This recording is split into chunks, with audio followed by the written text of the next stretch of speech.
Yes man, magandang araw po sa mga tagapanood ng video ni Inumix TV. Maganda at gwapo. Tayo po ngayon ay mag-upgrade ng ating laptop.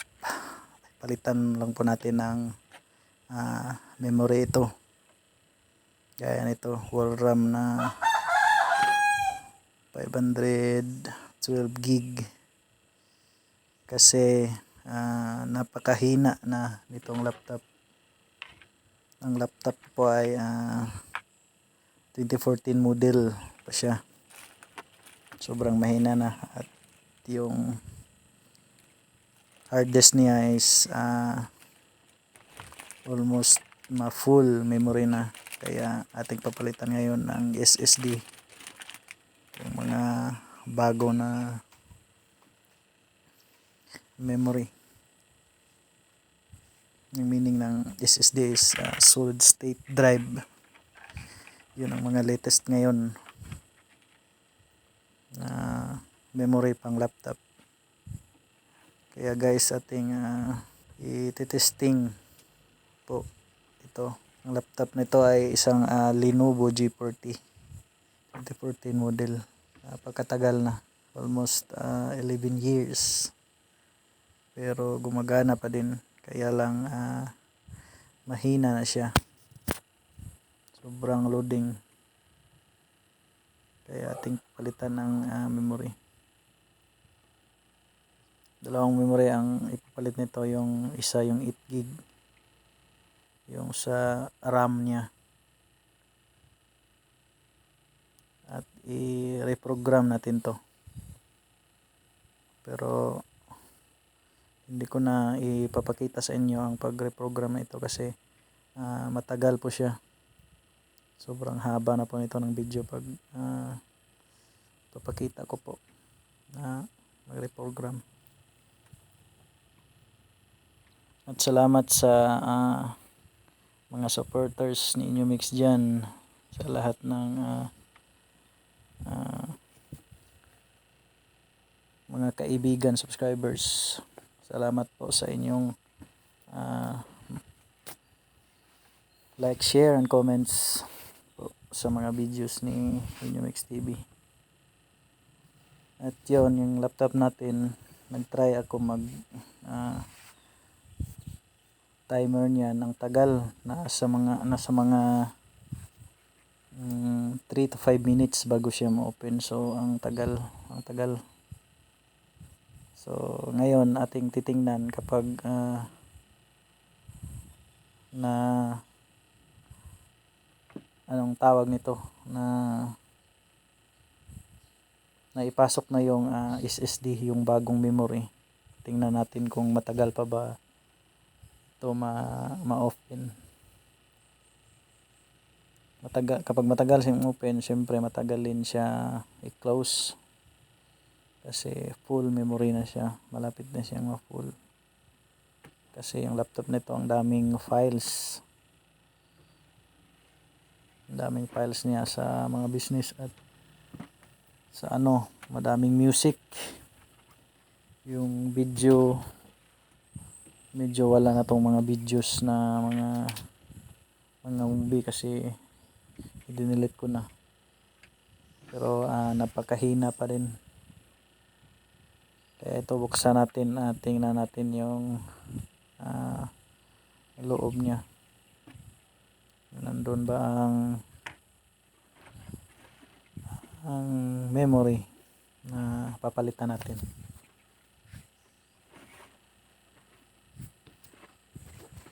Kailangan po ito ng malaking star screw kasi mahigpit pa yung kanyang mga tornilyo.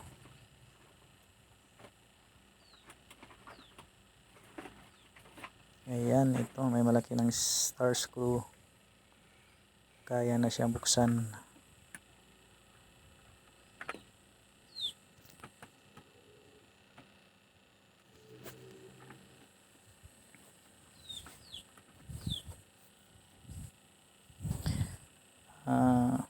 Sa mga merong laptop dyan, kung hindi kayo marunong, huwag nyo lang pilitin kasi kailangan po ito ng reprogram po ng computer ninyo. Kailangan mag-install ng Windows na ilalagay mo dito. Kung hindi kayo marunong, huwag nyo nang subukan kasi hindi gagana yung laptop nyo pag pinalitan nyo ng memory at hindi na reprogram. Lahat ng files is mawawala po siya kasi bago na po yung memory niya. Lahat ng files sa old memory niya nandun pa rin sa old na files. So dapat kung bago ang files, lagyan mo siya, i-reprogram mo siya, lagyan mo siya ng Windows na fit sa yung laptop. Itong sa akin, ang makaya lang niya is Windows 7 lang talaga kasi old model to at ang kanyang processor is Celeron, napakahina na processor. Kung bibili kayo ng laptop, marami naman pong mga new model, doon na lang kayo sa new model. Pero sa akin, okay pa naman ito, magagamit pa naman. Yan ang yang tinuturo ko, yan ang palitan natin. Yan yung sa wifi ba yan? Yan, yung isa, yung may green, kulay na green yan at may puti sa gitna, yun ang RAM nya. Yan ang papalitan din natin mamaya, pero hindi ko na ipapakita sa inyo kasi pinuputol-putol ko na lang tong video na to kasi sobrang haba na pag idudugtong ko lahat.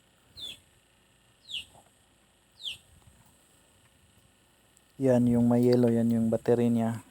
Dapat na rin yang palitan kasi nagwa-warning na yung indicator ng battery niya. Dapat na raw palitan ng bago. At mahal siya. Nasa mga almost 1K yata ang isang ganyan, isang baterya pang Lenovo G40. Yan yung HDD nga na hard disk ng laptop. Ang ano niyan, ang kaibahan po sa SSD at yan HDD is meron siyang parang disk. Yan, merong merong iikot niyan sa loob para siyang CD. Pero yung SSD is wala po siyang ganun, wala po siyang disk. Talagang pareho siya ng memory ng ng cellphone. Yan. Pero mataas siya ng memory. Ayan. Same lang siya ng same lang siya ng sukat. Ang bili ko niyan sa online ko siya binili, nasa mga 1,350 po yan ang wall RAM na SSD. Sa Shopee ko binili. Meron naman siyang mga freebies, yung lagayan niya, lagayan ng tinanggal na HDD, pwede naman siya magamit. Meron din namang USB cable, pwede rin siyang gamitin pag may files ka na tingnan. Pwede rin siyang isaksak, sa sa laptop mo kapag gusto ka mag-open ng mga files mo dyan. At yan, ngayon atin yang tatanggalin, ililipat natin doon sa SSD para mahigpit na mahigpit. Ayan, napakahigpit ng tornilyo niyan. Kailangan siya ng malaking star screw. Kaya kukuha tayo. Ayan, dyan na. Dalawang star screw na pang maliit na tornilyo.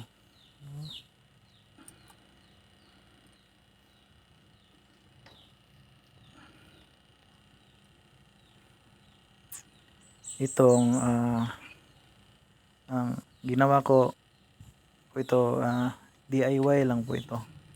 Kasi kaya ko po naman, pero hindi ako nag gumagawa kung may nagpapagawa sa akin. Kasi hindi pa po ako expert nito, pero ito sa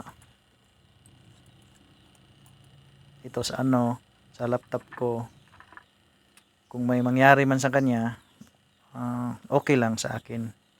Pero sa tingin ko, makakaya ko po naman ito. Kaya yan, sinubukan ko talaga.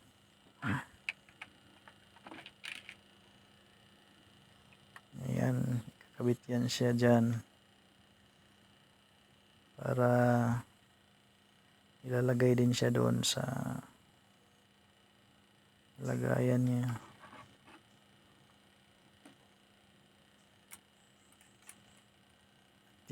Yang HDD gumagana pa yan. Meron naman ding iba na hindi na yan gumagana.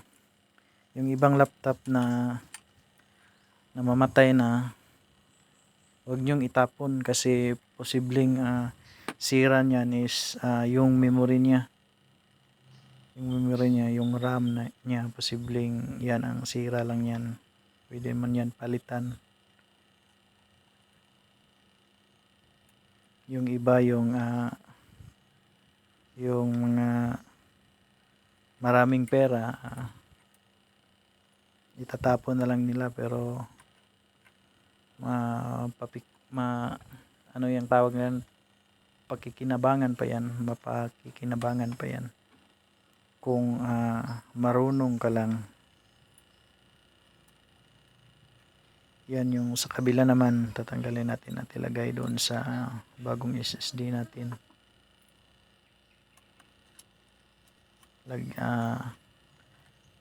Yung 512 gig na yan yung hahatiin natin sa dalawang partition. So yung isa is 150 gig sa drive C, drive D is 350. Kapag naglagay ako ng mga yung music sa HDD, i-transfer ko dito, doon ko ilalagay sa drive D kasi mataas ang kanyang gigabyte, na sa mga 350.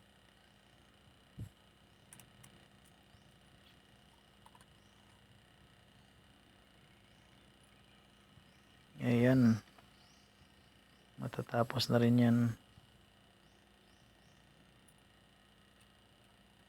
Isang tornilyo na lang, isang screw na lang.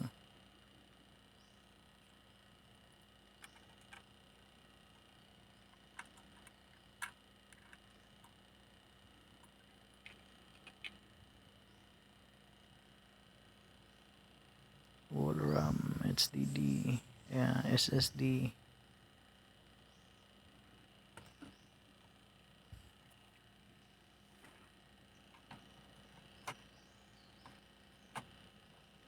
Ayan, ikakabit na yan. Isasalpak dyan at lagyan ng mga tornilyo. Pagkatapos yung naman ang lalagyan natin.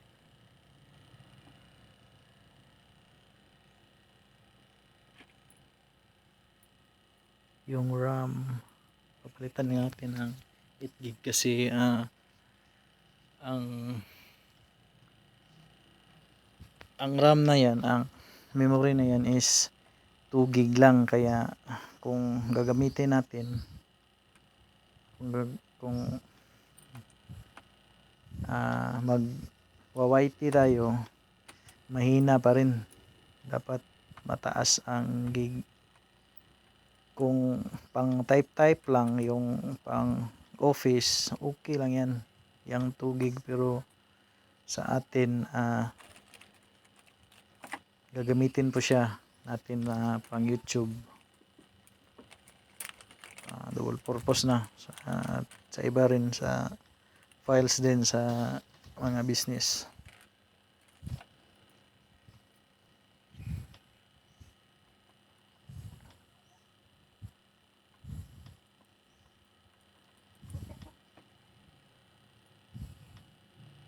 Yan, nilalagay na pa natin yung tornilyo niya. Parang hindi kasya yung isa, parang malaki na yung butas.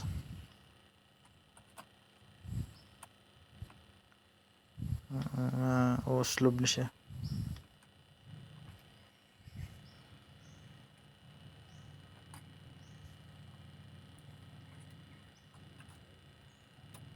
Hindi pa matanggal.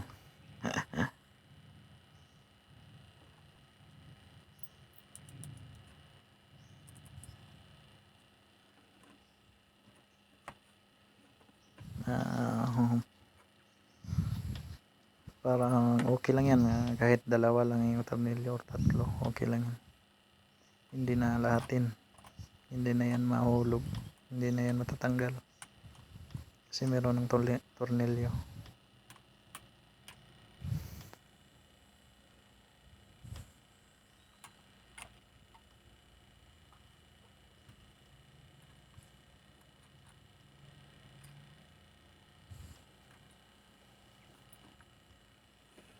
Try din natin yung iba, parang hindi talaga. Huwag lang natin yung takpan na lang natin.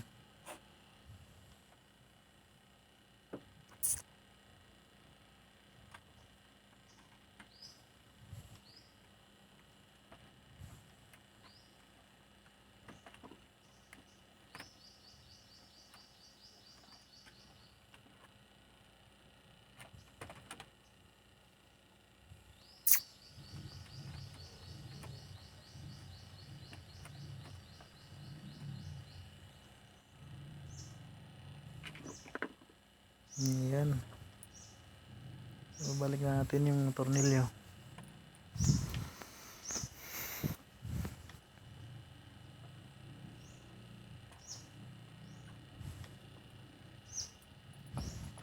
At mamaya yung sa pag-open niya, tingnan natin kung mahina pa ba or madali lang siya ma-open. Isasalpak na po natin yung baterya niya.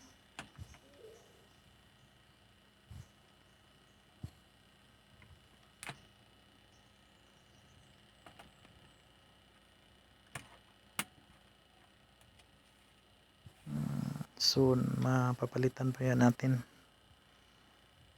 yung battery pag may pera na. Okay pa naman siya, isasalpak lang palagi yung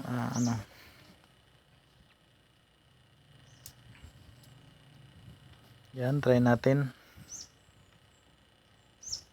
kung gagana pa ba.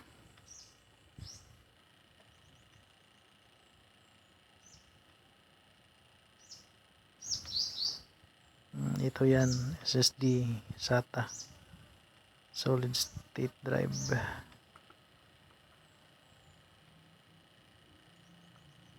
2.5 solid state drive SSD, wall RAM, 3D nano. Ayun, so kailangan pa siyang i-reprogram kasi wala pa siyang na-install na Windows. At re-reprogram po natin siya. Hindi ko na lang po ito ipapakita sa inyo kasi matagal-tagal po siya yung reprogram. Yan yung kalabasan pag hindi na installan ng Windows yung computer niyo. Ganyan ang mangyayari. Dapat talaga ma-reprogram siya. Isara natin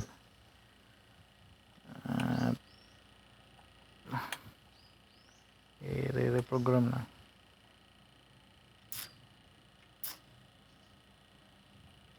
Ayan.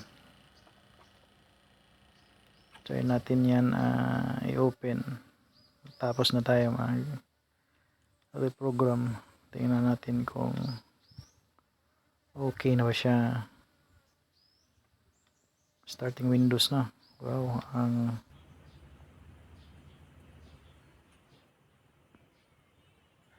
Wow, madali lang siya. Yung open, nasa mga 3 to 5 seconds lang. Ayun, naka-install pa tayo ng mga apps. Gaya ng Chrome. YouTube. Meron na. Ang lakas niya. Ang lakas na niya. Meron na rin siyang SMADAB. At dito na lang po tayo guys. Maraming salamat po sa inyong lahat. Sa lahat ng nanonood. Thank you.